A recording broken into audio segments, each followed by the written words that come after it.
नमस्कार, बघूयात आजचा पहिला प्रकार। आता हा पदार्थ तयार करण्यासाठी 2 वाटी इथे आपल्याला मैदा घ्यायचा आहे। यामध्ये पाव चमचा ओवा घालायचा आहे। ओवा असा हातावरती क्रश करून घालायचा, म्हणजे ओव्याचा फ्लेवर पदार्थामध्ये खूप छान उतरतो। आता चवीप्रमाणे यात मीठ घालून घ्यायचं आहे आणि ज्या वाटीने आपण मैदा मोजून घेतला होता त्याच वाटीने पाव वाटी यात आपल्याला कच्चं तेल घालून घ्यायचं आहे। तेलाऐवजी तूप सुद्धा इथे तुम्ही वापरू शकता, पण तेलामुळे जास्त पदार्थ क्रिस्पी आणि खुसखुशीत बनतो। आता हे तेल आपल्याला मैद्याला चांगलं चोळून घ्यायचंय। लक्षात ठेवा, मैद्याला पूर्ण तेल हे लागलं गेलं पाहिजे। मैद्याला तेल पूर्ण लावून घेतल्यानंतर मैदा हातामध्ये घ्यायचा आणि याची अशी मूठ करून बघायची। अशी मूठ बांधली गेली तर समजायचं मैद्यामध्ये तेलाचं मोहन अगदी परफेक्ट झालेलं आहे।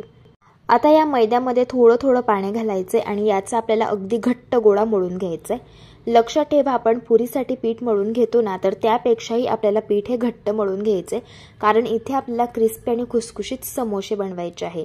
पीठ इथे मी अगदी घट्ट मळून घेतलेलं आहे। पिठावरती झाकण ठेवायचे आणि 5 मिनिटांसाठी हे पीठ मुरण्यासाठी ठेवायचे। पीठ मुरत आहे तोपर्यंत एक वाटण तयार करून घेऊया। मिक्सरच्या भांड्यामध्ये 1 चमचा जिरं घालायचं, 1 चमचा धणे घालायचे आणि 1 चमचा बडीशोप घालायची। 6 ते 7 हिरव्या मिरच्या घेतलेल्या आहे आणि 10 ते 12 इथे मी लसणच्या पाकळ्या घेतलेल्या आहे। यामध्ये अर्धी वाटी कोथिंबीर घालून घ्यायची आहे। आता अजिबात थोडंही पाण्याचा वापर न करता याचं आपल्याला असं जाडसर वाटण हे तयार करून घ्यायचं आहे। इथे मी 3 उकळून घेतलेले बटाटे घेतलेले आहे। बटाट्यांची साल काढून घेतलेली आहे। बटाटे आता थंड झाल्यावरती हाताने आपल्याला असे चुरून घ्यायचे आहे। बटाटे किसून घेण्यापेक्षा असे थोडेसे जाडसर हाताने चुरून घ्यायचे, म्हणजे भाजी चवीला अगदी छान तयार होते। आता भाजी कशी बनवायची ते बघूया। त्यासाठी कढईमध्ये पोहे खायचे 2 छोटे चमचे तेल घालून घ्यायचं। तेल चांगलं गरम झालं, यामध्ये 1 चमचा मोहरी घातली। मोहरी तडतडल्यानंतर अर्धा चमचा हिंग घालून घेतला। आता यात तयार करून घेतलेलं मिरची, लसूण आणि कोथिंबीरचं वाटण घालायचे। 6 ते 7 कढीपत्त्याची पानं घालायची। अर्धी वाटी बारीक कापून घेतलेली पुदिन्याची पानं घालायची। पुदिन्याच्या पानांमुळेच समोसा अगदी हॉटेलसारखा तयार होतो आणि समोसा मस्त चवीला अप्रतिम लागतो। यामध्ये पोहे खायचे 2 चमचे शेंगदाणे घालून घेतले आणि हे वाटण 1 ते 2 मिनिटं चांगलं परतून घेतलं। आता यामध्ये अर्धा चमचा हळदी पावडर आणि पाव चमचा गरम मसाला घालून पुन्हा एकदा हे वाटण चांगलं परतून घेतलेलं आहे। यामध्ये आपल्याला पाव वाटी शिजवून घेतलेले वाटाणे घालायचे आहे। इथे मी पिवळे वाटाणे वापरत आहे, तुम्ही ते हिरवे वाटाणे सुद्धा वापरू शकता। आता मॅश करून घेतलेले हे बटाटे यामध्ये घालून घ्यायचे आहे। चवीप्रमाणे मीठ घालून घ्यायचं आहे। बारीक चिरलेली कोथिंबीर घालायची आणि भाजी छान आपल्याला मिक्स करून घ्यायची। इथे मी ही भाजी छान मिक्स करून घेतलेली आहे। भाजी बघू शकता मस्त अशी चटपटीत तयार झालेली आहे। आता यावरती झाकण ठेवायचंय आणि भाजीवरती एक वाफ आपल्याला काढून घ्यायची। भाजीवरती छान वाफ आलेली आहे, यावरचं झाकण काढून घेऊया। मस्त अशी चटपटीत बटाट्याची भाजी तयार झालेली आहे। इथे आज आपण समोसे बनवत आहोत, तर त्यासाठी इथे आपलं हे बटाट्याच्या भाजीचं स्टफिंग तयार झालेलं आहे। गॅस बंद करायचा आणि भाजी थंड होण्यासाठी एका प्लेटमध्ये काढून घ्यायची। भाजी तयार होत होती तोपर्यंत इथे आपलं पीठ देखील चांगलं मुरलं गेलेलं आहे। आपल्याला हे पीठ पुन्हा एकदा 2 ते 3 मिनिटं चांगलं मळून घ्यायचंय। पीठ असं मळून घेतल्यानंतर या पिठाचे छोटे छोटे पेढ्याच्या साईज एवढे आपल्याला गोळे असे हे तयार करून घ्यायचे आहे। या पद्धतीने आता समोसा तयार करण्यासाठी यातील एक गोळा घ्यायचा आहे आणि याला आपल्याला लाटून घ्यायचं आहे। आता समोशाची पारी लाटताना याला आपल्याला गोल न लाटता ओव्हल शेपमध्ये लाटून घ्यायचं आहे। समोशाची पारी जर खूप पातळ लाटून घेतली तर समोसे क्रिस्पी आणि खुसखुशीत होत नाही, त्यामुळे ही पारी आपल्याला जशी आपण चपाती लाटून घेतो तर त्याच थिकनेसची लाटून घ्यायची आहे। या पद्धतीने आता ही पारी अशी आतमधून कट करून घ्यायची। पारी हातावरती घ्यायची। या पारीच्या कडेने आपल्याला असं पाणी लावून घ्यायचंय आणि याला असं आपल्याला आतमधून फोल्ड करून घ्यायचंय आणि या ज्या कडा आहे तर या अशा आपल्याला यावरती चिपकवून घ्यायचे। थोडंसं दाबून याला व्यवस्थित प्रेस करून चिटकवून घ्यायचं आहे आणि याचा आपल्याला असा हा कोन तयार करून घ्यायचा आहे। आता तयार करून घेतलेलं बटाट्याचं स्टफिंग पूर्णपणे थंड झाल्यावरतीच 2 चमचे आपल्याला या तयार करून घेतलेल्या कोनमध्ये घालून घ्यायचे आणि असं बोटाने याला प्रेस करून घ्यायचे। आता पुन्हा या पारीच्या कडेने आपल्याला पाणी लावून घ्यायचे। आता या पारीला अशी आपल्याला एक छोटीशी प्लेट तयार करून घ्यायची आहे आणि नंतर या ज्या कडा आहे समोशाच्या त्या अशा आपल्याला बोटांनी दाबून प्रेस करून चिटकवून घ्यायच्या आहे। या पद्धतीने बघू शकता इथे आपला मस्त असा हा समोसा तयार झालेला आहे। याच पद्धतीने सगळे समोसे आपल्याला तयार करून घ्यायचे। इथे मी समोसे तयार करून घेतलेले आहे। आता समोसे फ्राय करण्यासाठी तेल इथे आपल्याला मध्यम टेम्परेचरवरती गरम करून घ्यायचं आहे। तेल गरम झालंय, यामध्ये आपल्याला समोसे घालून घ्यायचे आहे। समोसे घातल्यावरती बघू शकता तेलाचे अगदी छोटे छोटे बबल्स तयार होत आहे। याचा अर्थ तेल इथे आपलं मध्यम टेम्परेचरवरती गरम करून घेतलेलं आहे। आता हे समोसे लो टू मीडियम गॅसच्या फ्लेमवरती क्रिस्पी आणि कुरकुरीत होईपर्यंत हलक्या गुलाबी रंगावरती आपल्याला फ्राय करून घ्यायचे आहे। समोसे एका साइडने फ्राय झाल्यावरती समोसे उलटून घ्यायचे आणि दोन्ही साइडने छान क्रिस्पी आणि खुसखुशीत होईपर्यंत फ्राय करून घ्यायचे। इथे आपले समोसे फ्राय झालेले आहे। आता आपण यांना काढून घेऊया। बघू शकता अगदी क्रिस्पी खुसखुशीत समोसे तयार झालेले आहे। जसे नाश्ता सेंटरवरती मिळतात तसेच समोसे तयार झालेले आहे आणि चवीला तर हे समोसे अप्रतिम लागतात। जर तुम्ही हे समोसे एकदा बनवले तर कधीच बाहेरून विकत आणणार नाही, इतके चवीला अप्रतिम लागतात। मस्त क्रिस्पी खुसखुशीत समोसे तयार होतात। या पद्धतीने एकदा ट्राय करून बघा। प्रकार क्रमांक 2। हा पदार्थ तयार करण्यासाठी 1 वाटी मुगाची डाळ 2 तास पाण्यामध्ये भिजवून घेतलेली आहे। डाळ मस्त भिजली गेलेली आहे। आता या डाळमधील जे पाणी आहे ते पूर्णपणे आपल्याला नितळून घ्यायचे। त्यासाठी चाळणवरती मी ही डाळ घालून घेतलेली आहे। आता या डाळमधील आपल्याला 4 चमचे डाळ ही सेपरेट बाजूला काढून घ्यायची आहे। ही डाळ का बाजूला काढून घेतली ते तुम्हाला मी पुढे सांगणारच आहे। आता मिक्सरच्या भांड्यामध्ये ही डाळ आपल्याला घालून घ्यायची आहे। मोठे मिक्सरचं भांडे वापरलंय त्यामुळे सगळी डाळ मी यामध्ये घालून घेतली। 1 चमचा जिरं घालायचंय, 6 ते 7 हिरव्या मिरच्या घेतलेल्या आहेत, त्याचे काप करून घेतले आणि 10 ते 12 लसणच्या पाकळ्या इथे घेतलेल्या आहे। अजिबात थोडंही पाण्याचा वापर न करता थोड्याशा रेवा टेक्स्चरवरती डाळ आपल्याला वाटून घ्यायची या पद्धतीने। आता ही डाळ आपण एका बाउलमध्ये काढून घेऊया। यामध्ये पाव चमचा हळदी पावडर, पाव चमचा गरम मसाला, 1 चमचा काळी मिरी पावडर घालायची। काळी मिरी पावडरमुळेच या पदार्थाची चव दुपटीने वाढते आणि पदार्थ अगदी चविष्ट तयार होतो। 1 चमचा धणे पावडर घातली आणि पाव चमचा हिंग घालून घेतला। आता ही सेपरेट काढून घेतलेली डाळ यामध्ये घालायची। अशी ही डाळ घातल्यामुळे पदार्थ छान क्रिस्पी आणि खुसखुशीत तयार होतो आणि चवीलाही अगदी भन्नाट लागतो। चवीप्रमाणे यात मीठ घालून घेतलं आणि बारीक चिरलेली कोथिंबीर घातलेली आहे। सगळे जिन्नस चांगले मिक्स करून घ्यायचे आहे। याला मी छान मिक्स करून घेतले। आता याला आपल्याला 2 ते 3 मिनिटं चांगलं फेटून घ्यायचं आहे। असं फेटून घेतल्यामुळे पदार्थ जास्त स्पॉन्जी आणि सॉफ्ट असा हा तयार होतो।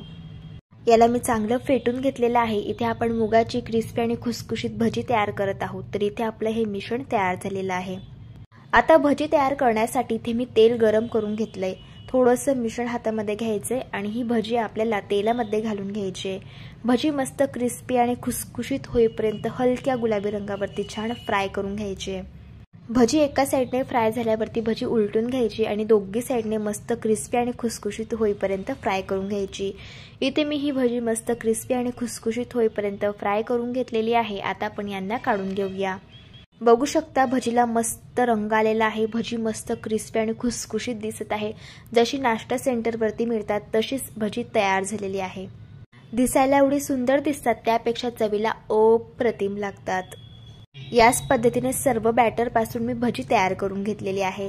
तयार झाली क्रिस्पी खुसखुशीत मुगाची ही भजी।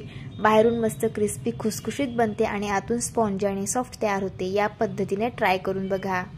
प्रकार क्रमांक 3। आता हा पदार्थ तयार करण्यासाठी 1 कप बेसन पीठ घ्यायचं आहे। यामध्ये अर्धा कप आपल्याला बारीक रवा घालून घ्यायचा आहे आणि अर्धा कप यामध्ये आपल्याला आंबट दही घालायचंय। सगळे जिन्नस सुरुवातीला मिक्स करून घ्यायचे म्हणजे अंदाज येईल यात किती पाणी घालायचंय। आता थोडं थोडं पाणी घालून याचं आपल्याला बॅटर हे तयार करून घ्यायचं आहे। असं थोडं थोडं पाणी घालून बॅटर बनवून घ्या म्हणजे पिठाच्या यामध्ये गाठी होणार नाही। बॅटर इथे तयार करून घेतलं। बॅटरची थिकनेस बघून घ्या, या पद्धतीची आहे। 1 कप इथे आपण पाणी घेतलं होतं तर यातील अर्धा कप पाणी इथे आपण वापरले। आता यावरती झाकण ठेवायचे आणि 5 मिनिटांसाठी बॅटर मुरण्यासाठी ठेवायचे। तोपर्यंत ताटामध्ये 1 छोटा चमचा तेल घालायचे आणि ताटाला तेल लावून ग्रीस करून घ्यायचे। आता कढईमध्ये 2 ग्लास पाणी घालून घेतलं। यामध्ये 1 रिंग ठेवून घेतली। आता हे पाणी आपल्याला खडखडून उकळून घ्यायचे। पाण्याला उकळ आलेली आहे। ताटाला तेल लावून घेतलेलं होतं हे ताट आपल्याला कढईमध्ये ठेवून द्यायचे। आता इथे बॅटर देखील चांगलं मुरलं गेलेलं आहे। यामध्ये चिमूटभर हळद घालायची आहे, 1 चमचा हिरव्या मिरचीचा ठेचा घालायचा आहे, 1 चमचा आल्याची पेस्ट घालून घ्यायची आणि पोहे खायचे 3 छोटे चमचे यामध्ये कच्चं तेल घालायचे। तेल घातल्यामुळे ढोकळा घशामध्ये अडकत नाही आणि चवीप्रमाणे यात मीठ घालून याला चांगलं मिक्स करून घेतलंय। आता सगळ्यात शेवटी 1 चमचा लेमन फ्लेवरचा इनो घालून घ्यायचा आहे। इनो घातल्यानंतर बॅटर अगदी पटापटा मिक्स करून घ्यायचंय। आता वेळ न वाया घालवता लगेच हे बॅटर आपल्याला ताटामध्ये ओतून घ्यायचंय। आता यावरती झाकण ठेवायचंय आणि हा ढोकळा आपल्याला गॅसच्या हाय फ्लेमवरती 10 ते 12 मिनिटं शिजवून घ्यायचा आहे। ढोकळा इथे मी शिजवून घेतलेला आहे। ढोकळा बघा मस्त फुगून वर आलेला आहे। ढोकळा चेक करून घेऊया। टूथपिक क्लीन निघालेली आहे, याचा अर्थ ढोकळा इथे आपला चांगला शिजला गेलेला आहे। आता हा ढोकळा आपल्याला हलका थंड करून घ्यायचा आहे। ढोकळा थंड होत आहे तोपर्यंत ढोकळ्यासाठी फोडणी तयार करून घेऊया। पॅन मध्ये पोहे खायचे 2 छोटे चमचे तेल गरम करून घेतलं। यामध्ये 1 चमचा मोहरी घातली, चिमूटभर हिंग घातला, 4 ते 5 हिरव्या मिरच्या घातल्या आणि 10 ते 12 कढीपत्त्याची पानं घालून फोडणी चांगली तेलामध्ये परतून घेतली। तयार केलेली फोडणी आपल्याला गरम असताना ढोकळ्यावरती घालून घ्यायची आणि ही फोडणी पूर्णपणे ढोकळ्यावरती या पद्धतीने पसरवून घ्यायचे। आता आपण ढोकळा कट करून घेऊया। ढोकळा कट करत असतानाच तुम्हाला अंदाजा आला असेल हा ढोकळा किती स्पॉन्जी आणि सॉफ्ट असा तयार झालेला आहे। तयार झाला इथे आपला मार्केट सारखा अगदी स्पॉन्जी सॉफ्ट जाळीदार असा हा ढोकळा, चवीला अगदी भन्नाट लागतो। नक्कीच एकदा तुम्ही या पद्धतीने ट्राय करा। प्रकार क्रमांक 4। आता हा पदार्थ तयार करण्यासाठी 1 कप आपल्याला बारीक चिरलेली कोथिंबीर घ्यायची आहे। यामध्ये 1 कप आपल्याला ज्वारीचं पीठ घालून घ्यायचं आहे आणि अर्धा कप यामध्ये आपण बेसन पीठ घालूयात। बेसन पिठामुळे छान क्रिस्पी आणि खुसखुशीत हा पदार्थ तयार होतो। यामध्ये आलं, लसूण, हिरवी मिरची आणि जिऱ्याची पेस्ट आपल्याला घालून घ्यायची आहे। 1 चमचा यामध्ये धणे पावडर घालायची आहे, पाव चमचा हिंग घालायचा आहे, पाव चमचा हळदी पावडर घालूया, 2 चमचे पांढरे तीळ घालायचे आहे। तिळामुळे हा पदार्थ चवीला अगदी छान लागतो आणि चवीप्रमाणे मीठ घालून घ्यायचं आहे। आता हे सर्व जिन्नस सुरुवातीला हाताने मिक्स करून घ्यायचे आहे। असाला मिक्स करून घेतल्यामुळे आपल्याला अंदाजा येतो यामध्ये किती पाणी घालण्याची गरज पडणार आहे, कारण कोथिंबीर मध्ये सुद्धा पाण्याचं मॉइश्चर असतं। याला मिक्स करून घेतलं। आता यामध्ये अगदी थोडंसं पाणी घालायचं आणि याचा आपल्याला गोळा तयार करून घ्यायचा आहे। इथे मी याचा गोळा तयार करून घेतलेला आहे, तुम्ही बघू शकता। आणि हे पीठ तयार करण्यासाठी मला 3 ते 4 टेबलस्पून एवढंच पाणी लागलेलं आहे आणि छान असं मऊसूत असं हे पीठ तयार झालेलं आहे। इथे आपण ज्वारीच्या पिठाची कोथिंबीर वडी तयार करणार आहोत, तर त्यासाठी या पिठातील अर्धा पोर्शन आपल्याला घ्यायचा आहे आणि याचा आपल्याला अशा पद्धतीचा एक लांबोळा रोल तयार करून घ्यायचा आहे। इथे मी हा रोल तयार करून घेतलेला आहे। अशाच पद्धतीने आपल्याला दुसरा रोल देखील तयार करून घ्यायचा आहे। आता हे रोल आपल्याला स्टीम करून घ्यायचे आहे, त्यासाठी इथे मी एक चाळणी घेतली, याला तेल लावून ग्रीस करून घ्यायचं आहे। आता तयार करून घेतलेले हे रोल आपल्याला असे चाळणीमध्ये ठेवून घ्यायचे आहे। वड्या स्टीम करण्यासाठी इथे मी कढईमध्ये पाणी गरम करायला ठेवलेलं होतं। पाणी गरम झालं। आता यावरती ही चाळण ठेवायची आहे, झाकण ठेवायचं आणि 5 ते 6 मिनिटं गॅसच्या हाय फ्लेमवरती आपल्याला हे रोल स्टीम करून घ्यायचे आहे। इथे मी हे रोल स्टीम करून घेतलेले आहे। आता आपण यांना चेक करून घेऊया। तुम्ही बघू शकता टूथपिक क्लीन निघालेले आहे, याचा अर्थ रोल शिजले गेलेले आहे। आता हे रोल हलके थंड करून घ्यायचे आणि नंतर अशा पद्धतीने याला आपल्याला कट करून घ्यायचं आहे। साधारण 1 सेंटीमीटरच्या अंतरावरती अशा पद्धतीने आपल्याला हे रोल कट करून घ्यायचे आहेत। इथे मी रोल कट करून घेतलेले आहेत। आता ह्या आपल्या कोथिंबीरीच्या वड्या तयार झालेल्या आहेत। तुम्ही याला शॅलो फ्राय करू शकता किंवा डीप फ्राय सुद्धा करू शकता। मी याला डीप फ्राय करणार आहे, कारण डीप फ्राय केल्यामुळे याची चव जास्त छान लागते। यासाठी इथे मी तेल गरम करून घेतलं। यामध्ये आपल्याला या वड्या घालून घ्यायच्या आहे। वड्या क्रिस्पी आणि कुरकुरीत होईपर्यंत आपल्याला हलक्या गुलाबी रंगावरती फ्राय करून घ्यायच्या आहेत। इथे मी या वड्या फ्राय करून घेतलेल्या आहेत। आता आपण यांना काढून घेऊयात। बघू शकतायत छान अशा क्रिस्पी कुरकुरीत अशा या वड्या तयार झालेल्या आहेत। दिसायला एवढ्या सुंदर दिसतात, त्यापेक्षा चवीला अगदी भन्नाट लागतात। अशा पद्धतीने तुम्ही एकदा ट्राय करून बघा। प्रकार क्रमांक 5। आता इथे मी एका बाउलवरती एक चाळण ठेवून घेतलेली आहे। यावरती एक कॉटनचा कपडा आपण ठेवून घेऊया। आता यामध्ये आपल्याला 1 वाटी दही घालायचं आहे। दही इथे फ्रेश वापरायचे, आंबट दही वापरायचे नाही। आता आपल्याला या दह्यामधील जे पाणी आहे ते अशा पद्धतीने काढून घ्यायचं आहे। श्रीखंडाचा चक्का तयार करताना आपण दह्यातील पूर्ण पाणी काढून घेतो, पण हा पदार्थ तयार करण्यासाठी दह्यातील आपल्याला फक्त 60 ते 70% पाणी हे काढून घ्यायचं आहे। इथे मी दह्यातील पाणी काढून घेतलेलं आहे। आता आपण हे दही एका बाउलमध्ये काढून घेऊया। तुम्ही या दह्याचा टेक्स्चर बघू शकता, ज्या पद्धतीचं क्रीम चीज मिळतं तशाच पद्धतीचं हे मिश्रण तयार झालेलं आहे। आता यामध्ये आपल्याला 2 चमचे बारीक कापून घेतलेला कांदा घालून घ्यायचा आहे। 2 चमचे बारीक कापून घेतलेलं टोमॅटो घालायचं आहे आणि 2 चमचे बारीक कापून घेतलेली काकडी घालून घ्यायची आहे। आता यामध्ये पाव चमचा भाजून घेतलेल्या जिऱ्याची पावडर घालायची आहे। पाव चमचे इथे आपण आता मिरी पावडर घालूया आणि पाव चमचा चिली फ्लेक्स घालायचे आहे।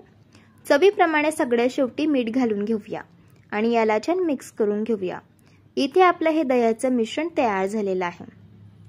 आता इथे मी ब्रेडचे 2 स्लाइस घेतलेले आहे। दोघी ब्रेडला आपल्याला अशा पद्धतीने बटर लावून घ्यायचं आहे। बटर ऐवजी तुम्ही ते तूप सुद्धा वापरू शकता। आता तयार करून घेतलेलं दह्याचं मिश्रण आपल्याला एका ब्रेडच्या स्लाइस वरती अशा पद्धतीने लावून घ्यायचं आहे।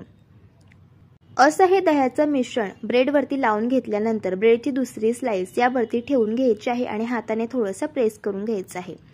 आता याला आपण भाजून घेऊया। त्यासाठी तवा छान गरम करून घेतला। यावरती 1 चमचा बटर घालून थोडंसं तव्यावरती पसरवून घेतलं। आता हा ब्रेड आपल्याला क्रिस्पी आणि कुरकुरीत होईपर्यंत एका साइडने भाजून घ्यायचा आहे। ब्रेडच्या वरच्या साइडला सुद्धा थोडंसं बटर लावून घ्यायचं आहे। तुम्ही बघू शकतात इथे मी ब्रेडची एक साइड छान भाजून घेतलेली आहे।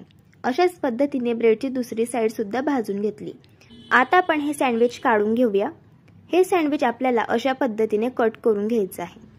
तयार झालं इथे आपलं दही सँडविच। चवीला तर अगदी भन्नाट लागतं आणि मस्त चविष्ट तयार होतं। लहान काय मोठ्यांना सुद्धा फार आवडेल एवढं चविष्ट हे सँडविच लागतं। एकदा अशा पद्धतीने तुम्ही ट्राय करून बघा। प्रकार क्रमांक 7। आता एका बाउलमध्ये पाव वाटी आपल्याला मकीचे दाणे घालून घ्यायचे आहे। हे दाणे मी शिजवून घेतलेले आहे। आता यामध्ये आपण पाव कप बारीक कापून घेतलेली शिमला मिरची घालून घेऊया आणि पाव कप बारीक कापून घेतलेलं गाजर घालून घ्यायचं आहे। आता यामध्ये 1 चीजचं क्यूब किसून घालायचं आहे। चीज घातल्यामुळे हा पदार्थ लहान मुलंच काय मोठे सुद्धा फार आवडीने खातात। आता यामध्ये अर्धा चमचा मिरचीचा ठेचा घालायचा आहे। तिखट आवडीप्रमाणे कमी जास्त करू शकता। अर्धा चमचा लसूण आणि आल्याची पेस्ट घालून घेऊया। पाव चमचा काळी मिरी पावडर घालायची आहे। चवीप्रमाणे मीठ घालायचं आहे। मीठ थोडंसं बेतानेच घालायचं कारण चीज मध्ये सुद्धा मीठ असतं। आता हे सर्व जिन्नस आपल्याला छान मिक्स करून घ्यायचे आहे। इथे आपली ही स्टफिंग तयार झालेली आहे। आता इथे मी 2 ब्रेडचे स्लाइस घेतलेले आहे। आपल्याला या दोघी ब्रेडला बटर लावून घ्यायचं आहे। बटर ऐवजी तुपाचा वापर सुद्धा करू शकता। आता ब्रेडच्या एका स्लाइस वरती 1 चमचा पुदिन्याची चटणी घालून घेऊया आणि छान ब्रेडला लावून घेऊया। अशाच पद्धतीने दुसऱ्या ब्रेडच्या स्लाइस वरती 1 चमचा टोमॅटो केचप घालायचे आणि छान ब्रेडला लावून घ्यायचं आहे। आता ब्रेडच्या एका स्लाइस वरती तयार करून घेतलेलं स्टफिंग घालून घ्यायचं आहे आणि छान याला पसरवून घ्यायचं आहे। आता ब्रेडची दुसरी स्लाइस स्टफिंग लावून घेतलेल्या ब्रेडवरती ठेवून घ्यायची आहे आणि हलक्या हाताने याला प्रेस करून घ्यायचं आहे। आता आपण हे सँडविच भाजून घेऊया। त्यासाठी इथे मी तवा छान गरम करून घेतला। यावरती 1 चमचा बटर घालून घ्यायचं आहे आणि थोडंसं चमच्याने पसरवून घ्यायचं आहे। आता तयार करून घेतलेलं सँडविच आपण यावरती ठेवून घेऊया आणि या सँडविचच्या वरच्या साइडला सुद्धा आपल्याला थोडंसं बटर लावून घ्यायचं आहे। आता हे सँडविच आपल्याला क्रिस्पी आणि कुरकुरीत होईपर्यंत दोघी साइडने भाजून घ्यायचं आहे। इथे मी हे सँडविच दोघी साइडने छान भाजून घेतलंय। आता आपण याला काढून घेऊया। आता आपण सँडविच कट करून घेऊया। हे सँडविच चवीला तर अप्रतिम लागतं आणि लहान मुलंच काय मोठ्यांना सुद्धा फार आवडेल एवढं चविष्ट हे सँडविच तयार होतं। एकदा अशा पद्धतीने तुम्ही ट्राय करून बघा। जर तुम्हाला आजच्या या सर्व रेसिपीज आवडल्या असेल तर रेसिपीला लाईक करा, चॅनलला सबस्क्राइब करा आणि शेजारील बेल आयकॉन प्रेस करायला विसरू नका। व्हिडिओ जास्तीत जास्त शेअर करा। तर चला भेटू एका मस्त अशा चमचमीत रेसिपी सोबत। तोपर्यंत धन्यवाद।